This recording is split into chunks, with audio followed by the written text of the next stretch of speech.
পিঠের ওপর দিয়ে বুট পরে হেঁটে গেছে। ইস! মাথাটাকে এমন থেঁতলেছে যে ইস! মানে স্কাল ফাল রাপচার হয়েছে। এই সমস্ত করার পরে শ্বাসরোধ করে তাকে মেরেছে।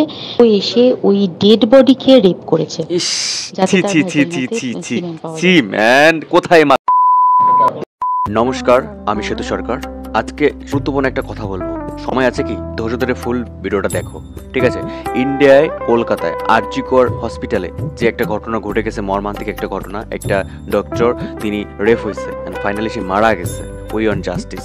আজকে দেখবো এর পিছনে কারা আছে, কি হয়েছে না কি হয়েছে। আজকে একটা কল ভাইরাল হয়েছে, সেটা আমিও শুনবো তোমাদের সাথে। তো লাস্ট পর্যন্ত দেখো প্লিজ। আর একবার বলো we want justice. And guys, নতুন হয়ে প্লিজ চ্যানেলটা সাবস্ক্রাইব করো। আর আমার একটা সেকেন্ড ব্লগ চ্যানেল খুলেছি, প্লিজ সবাই ভিজিট করো। এই সনাতন ভাইকে তোমাদের একটু সাপোর্ট দরকার, প্লিজ সাপোর্ট করো। Love you. তো চলো। বন্ধুরা, আমি সোমা বলছি, সোমা মুখার্জি। আচ্ছা। এত কষ্ট হচ্ছে ভিতরে যে হসপিটালে বসে থাকতে পারছি না। আমাদের সব ডাক্তাররা সবাই খুব ডিস্টার্বড। আজকে তো ওপিডি বন্ধ রাখা হয়েছে। তোরা জানিস সমস্ত ঘটনা শুনলাম, যা যা মানে সত্যিকারের ঘটনা, যেটা আরজি করের ভিতরের যে ডাক্তার তারা তাদের বন্ধু বান্ধব মারফত এটা ছড়িয়ে মানে এসছে আমাদের কাছে।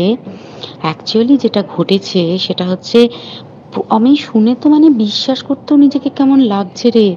প্রত্যেকটা আমাদের ওয়েস্ট বেঙ্গলের প্রত্যেকটা মেডিকেল কলেজে, বিশেষ করে কলকাতার সরকারি মেডিকেল কলেজগুলোর প্রিন্সিপালরা, ডিপার্টমেন্টাল হেডরা, প্রিন্সিপালরা বিশেষ করে, তারা পাশ করানোর জন্য স্টুডেন্টদের কাছে রীতিমতো টাকা নেয়।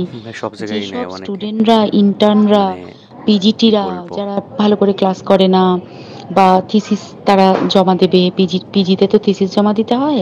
হুম হুম তো হুম যারা MBBS final year final pass করবে না, সাপ্লি পাইয়ে দেবে, ইন্টার্নের কমপ্লিশন দেবে না, ইন্টার্ন হওয়ার পর কমপ্লিশন না দিলে তারা রেজিস্ট্রেশন নাম্বার পাবে না, এই পাবে না। সমস্ত ভয় দেখিয়ে টাকা পয়সা নেয়। সমস্ত ছি জায়গাতেই ছি। এটা আছে।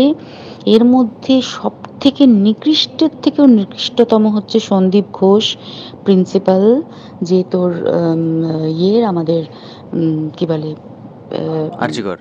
আরজিকর মেডিকেল কলেজে। হুম হুম। সেখানে ভাব যে ওনার একটা বিশাল নেক্সাস ছিল, যাতে উনি বেশ কিছু দিদি, ইন্টার্ন, শাস্তি হওয়া হাউস উচিত স্টাফ ওনার। এদেরকে দিয়ে ওই নেক্সাসটা চালাতেন। আচ্ছা। তারা ওখানে একটা সেক্স র্যাকেট চালাতো, তারা একটা ড্রাগ র্যাকেট চালাতো। ড্রাগ র্যাকেট মানে সিরিয়াসলি? ওই যে ওটাতে বলেছে না, ড্রাগ মানে শুধু ওই হেরোইন আর ব্রাউন সুগারের ড্রাগ খাওয়া বা মদ খাওয়া নয়। তাহলে? ড্রাগ মানে হচ্ছে যে কম দামি, কম টাকায় যে ওষুধ পাওয়া যায়, যে ওষুধ, ওষুধ না জল ভগবান জানে, সেই হ্যাঁ। ওষুধের মানে কোটি কোটি টাকায় যে টেন্ডার বেরোতো, সেই ওষুধ নিয়ে ওষুধ কোম্পানিগুলোর কাছ থেকে কোটি কোটি টাকা, সেই সমস্ত টাকার একটা বড় অংশ যেত পার্টি ফান্ডে। বুঝতেই আচ্ছা। পারছিস তাহলে। সেই জন্য হ্যাঁ। পার্টির একদমই কাছের উনি। হুম হুম। পার্টির মানে একদম খোদ মানে ওপর লেভেলের একদম আচ্ছা, ওই দিন কি আসল হয়েছিল? জায়গার কাছে।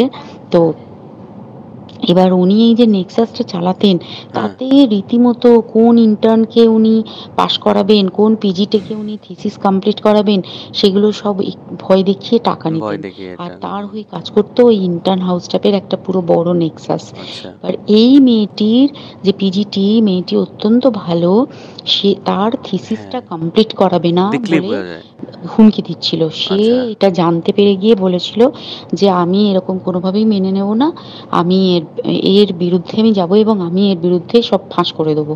তখন তাকে রীতিমতো ধমক দেওয়া হচ্ছিল। এটা চলছিল লাস্ট 6 মান্থস ধরে। আচ্ছা, ছ আচ্ছা। মাস ধরে তাকে হুমকি দেওয়া, তার প্রতি মানে বেশি বেশি হুম, প্রথমে হুম। বিয়ে গোপন তথ্য ফাঁস প্রচুর করে দেওয়ার অত্যাচার জন্য। করছিল, মানে হুম, কিরকম, হুম, হুম। বেশি বেশি করে নাইট ডিউটি হুম, দিচ্ছি, হুম, অ্যাট হুম, এ হুম। স্ট্রেস 36 আওয়ার্স ডিউটি, বেশি বেশি করে নাইট, বেশি বেশি করে খাটানো, এবং এগুলো সব জানে ডিপার্টমেন্টাল হেড, চেস্টের যে ডিপার্টমেন্টাল হেড সেও এদের জানে, সকলের সিনিয়র শাস্তি হওয়া পিজিটিরা উচিত তো। সবাই জানে। আর যারা জানে। প্রিন্সিপালের নির্দেশেই হচ্ছে এবং ওনার নেক্সাসের ছেলেমেয়েরাই কাজ করছে। তারা 6 মাস ধরে এটা করেছে। করার পরেও যখন ওকে আটকাতে পারেনি, হ্যাঁ। তখন কি করেছে, ওই দিনকে ওরা ঠিক করেছে যে দিনটাতে এই ঘটনাটা ঘটেছে, সেদিন কতখানি প্ল্যান্ড এবং গট আপ গেম দেখ। সেই দিন আচ্ছা। ওই ঘরে, ওই সেমিনার রুমে প্রত্যেক দিনই হ্যাঁ। চারতলার আরো অনেকেই যারা সিনিয়র পিজিটি বা জুনিয়র পিজিটি, থাকতো। তারা কিন্তু বিশ্রাম নিতে যেত, অনেকেই যেত। ওই ঘরে যেত। সেই দিনকে ও একা, ওকে ওকে বলেছে তুমি ঘুমিয়ে পড়ো, ওকে একা রেখে ও। এসেছে। বাকিরা কাউকে যেতে দেয়নি, বলেছে পুরো ওই ঘরে পুরো প্ল্যান, আজকে ঘটনা প্রি প্ল্যান। ঘটছে, হুম, মানে কাজ হচ্ছে, ওই ঘরে কেউ যাবে না। ওই ঘরে সেই দিনকে ওর সাথে যখন খাওয়া দাওয়া করেছে বাকি 4 জন, হ্যাঁ, সেই 4 জনের মধ্যে একটি মেয়ে পর্যন্ত ছিল। সে কিরকম মেয়ে চিন্তা কর, এরা ডাক্তার না জানোয়ার জানি না, আমি জানোয়ার বললেও জানোয়ারদের অপমান করা হয়, একদম। মানে জানোয়ার সমাজে এরকম কাজ হয় না। তো ডাক্তার না কি আমি বলতে পারবো না। সেই ইন্টার্ন মেয়েটি আরেকটি ইন্টার্নের গার্লফ্রেন্ড।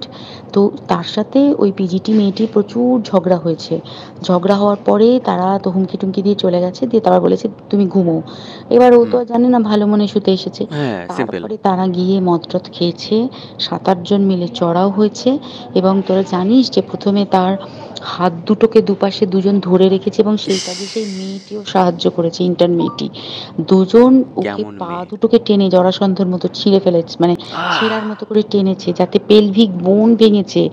গলার বোন ভেঙেছে, ওহ মানে শিট! কি বিপর্যস্ত, মানে বিধ্বস্ত। এরা কি কি নৃশংস মানুষ? অত্যাচার করেছে, মানুষের ওকে বাচ্চা? উল্টো দিক করে শুইয়েছে, পিঠের ওপর দিয়ে বুট পরে হেঁটে গেছে, ইস! মাথাটাকে এমন থেঁতলেছে যে ইস! মানে স্কাল ফাল রাপচার হয়েছে। এই সমস্ত করার পরে শ্বাসরোধ করে তাকে মেরেছে। মেরে তারপরে আরো যেটা আরো ভয়ঙ্কর, যে একটা মৃত মানুষকে মিনিমাম ডিগনিটি দিতে জানে না। তারা নিচে এসে দেখেছে ওই সঞ্জয় তখন বসে মদ খাচ্ছিল অন্য আরো গ্রুপ ডি স্টাফদের সাথে। মাদারচোদ! সঞ্জয় ছেলেটা হচ্ছে তার কাটা সঞ্জয় বলতো ওরা, ওকে বলে ফল গাই। মানে ওর একটু ওইসব আলুর দোষ আছে, ও যত্রতত্র যখন তখন ওই প্রস্টিটিউট এলাকায় যায়। এবার দেখেছে যে একে দিয়ে যদি একটা রেপ করিয়ে দিতে পারি তাহলে ঘটনার হুম, মোড়টা কি চাও অন্যদিকে রেপ ঘুরে হয়ে যাবে। গেছে। হুম। এইবার ওকে বলেছে যা, সেমিনার রুমে তোর জন্য রেখে এসছি, যা তুই এবার গিয়ে কাজ করে দিয়ে আয়। ও এসে ওই ডেড বডিকে রেপ করেছে, ইস! যাতে ছি, তার ছি, ছি, ছি, ভ্যাজাইনাতে ছি, ছি, সিমেন্ট পাওয়া ছি যায়। ম্যান! কোথায় মাদারচোদ? তো এবার এই হচ্ছে বাইরে কেন প্লিজ আমি এখনো? নাম করে ফেললাম সবকিছুই। কতজন আমি যে নামগুলো পাঠিয়েছি এই সব ডাক্তাররা, এরা সব জড়িত জানিস, কিন্তু কেউ কোনো প্রমাণ নেই। প্রমাণ লোপাটের জন্য সেদিনকে ওই ইন্টার্ন এবং ডাক্তাররা যে ওইখানের যে বাথরুমটাতে হাত পা ধুয়েছে, রক্ত ধুয়েছে, সেইটাকে সাত তাড়াতাড়ি প্রমাণ লোপাটের জন্য ওই দেওয়ালকে ভেঙে দিয়ে তার মানে ওই বাথরুমের ওরে জায়গাটাকেই ভাঙতে শালা! হচ্ছে ওদের। ওখানে নাকি ওরা রুম বানাবে, কালকে দেখেছিস তোরা খবরে।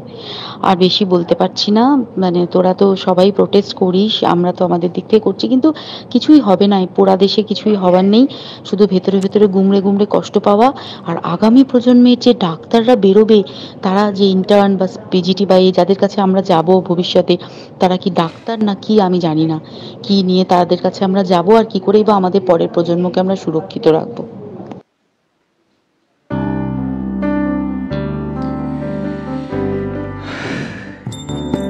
কি বলবো? কি বলবো বলো? এটা ডাক্তার নাকি জল্লাদ? জল্লাদের অপমান করা হবে।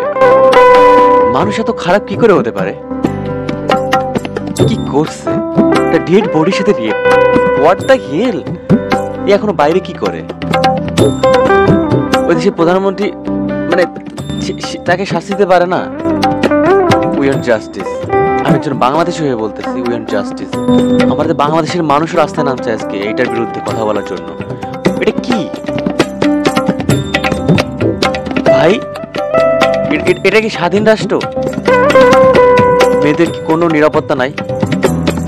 হ্যাঁ, কোনো নিরাপত্তা নাই মেয়েদের। একটা মেয়েও সেখানে ছিল যা কিনা হেল্প করছে এই সমস্ত কার্যকলাপ করার জন্য। What the hell! এরপরে সরকার থেকে 10 লক্ষ টাকা সাদা হয় ওই মেয়ের বাবাকে। মেয়ের বাবা সাব জানা দিচ্ছে না, আমি 1 টাকাও নেব না, আমি বিচার চাই। We want justice, I want justice. আমার মেয়ের সাথে যেটা হয়েছে এটা অন্য কোনো মেয়ের সাথে যাতে না হয়, তার জন্য যে মানে হচ্ছে অপরাধী তার শাস্তি হওয়াটা দরকার। আমি সেই বাবাকে স্যালুট জানাই। তিনি তার মেয়েকে তো ফিরে পাবে না, 10 লক্ষ টাকার বিনিময়ে তিনি তার মেয়েকে ফিরে পাবে? কোনদিনও না। শাস্তি চাই, ফাঁসি না, আস্তে আস্তে, ঠিক আছে? নির্যাতন করে করে করে করে এদের মারাবে, এর সাথে সংশ্লিষ্ট সবাইকে যেন ক্যাপিটাল পানিশমেন্ট দেওয়া হয়। আমিই বলতেছি, আমি আর কিছু বলতে পারতেছি না। থ্যাংক ইউ দিদি। জানি না দিদির ভিডিওটা ভাইরাল হয়েছে, ওই যে ফোন রেকর্ডিং, জানি না তারপর কি ইফেক্ট পড়বে, কিন্তু আমি বাংলাদেশ হিসেবে বলতেছি এর শাস্তি হওয়া উচিত, অবশ্যই শাস্তি হওয়া উচিত। Thank you, thank you, thank you. এতক্ষণ থাকার লাস্ট পর্যন্ত কে কে আমার ভিডিও দেখছো, লাভ ইউ বস। আর এই সনাতন ভাইকে একটু সাপোর্ট করো, আমার সেকেন্ড চ্যানেলে যাও না একটু প্লিজ, একটু ভিজিট করো, ভালো লাগবে।